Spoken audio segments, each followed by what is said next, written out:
வங்கக்கடலில் நிலவி வந்த காற்றழுத்த தாழ்வு மண்டலம் ஆழ்ந்த காற்றழுத்த தாழ்வு மண்டலமாக வலுவடைந்து அடுத்த 24 மணி நேரத்தில் புயலாக வலுப்பெறக்கூடும் என வானிலை மையம் தெரிவித்திருக்கிறது.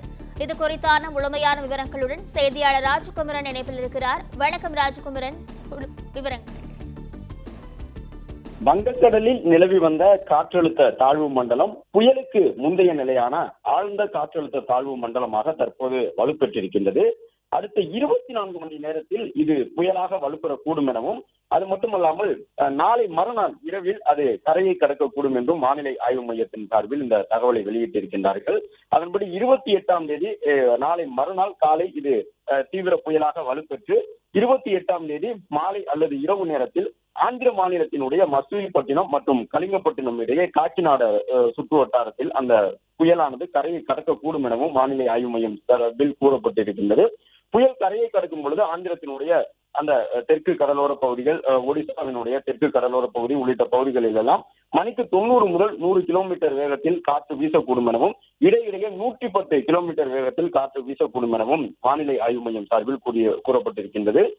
ஆழ்ந்த காற்றழுத்த தாழ்வு மண்டலம் அடுத்த 24 மணி நேரத்தில் புயலாக வலுப்பெறக்கூடும் எனவும், நாளை காலை தென்மேற்கு மற்றும் அதனை ஒட்டிய மத்திய மேற்கு வங்கக்கடலில் மோண்டா என்கின்ற புயலாக இது மாற வாய்ப்பிருப்பதாகவும் வானிலை ஆய்வு மையம் தங்களுடைய விவரத்தை வெளியிட்டிருக்கின்றார்கள். தற்பொழுது இந்த காற்றழுத்த தாழ்வு மண்டலமானது 790 கிலோமீட்டர் தூரத்தில் சென்னையிலிருந்து நிலை கொண்டிருக்கின்றது. மணிக்கு குறிப்பிட்ட 10 கிலோமீட்டர் வேகம் என்ற அளவில் இந்த ஆழ்ந்த காற்றழுத்த தாழ்வு மண்டலம் ஆந்திராவை நோக்கி நகர்ந்து கொண்டிருக்கின்றது.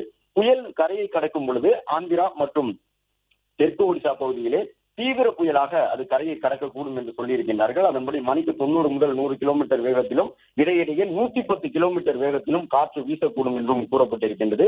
ஆந்திராவில் நாளை மறுநாள், அதாவது அக்டோபர் 28ஆம் தேதி மாலை அல்லது இரவில் தீவிர புயலாக அது கரையை கடக்க வாய்ப்பிருப்பதாகவும் வானிலை ஆய்வு மையம் சார்பில் கூறியிருக்கின்றார்கள்.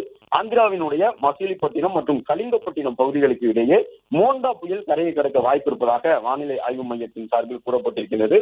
வங்கக்கடலில் நிலவி வந்த காற்றழுத்த தாழ்வு மண்டலம் புயலுக்கு முந்தைய நிலையான ஆழ்ந்த காற்றழுத்த தாழ்வு மண்டலமாக தற்பொழுது வலுப்பெற்றிருக்கின்றது. இதன் அடுத்த கட்டமாக 28ஆம் தேதி இது புயலாக வலுப்பெறக்கூடும். புயலாக வலுப்பெற்ற பிறகு தீவிர புயலாக அது ஆந்திராவினுடைய கலிங்கப்பட்டினம், மசூலிப்பட்டினம் உள்ளிட்ட பகுதிகளை நோக்கி நகரக்கூடும்.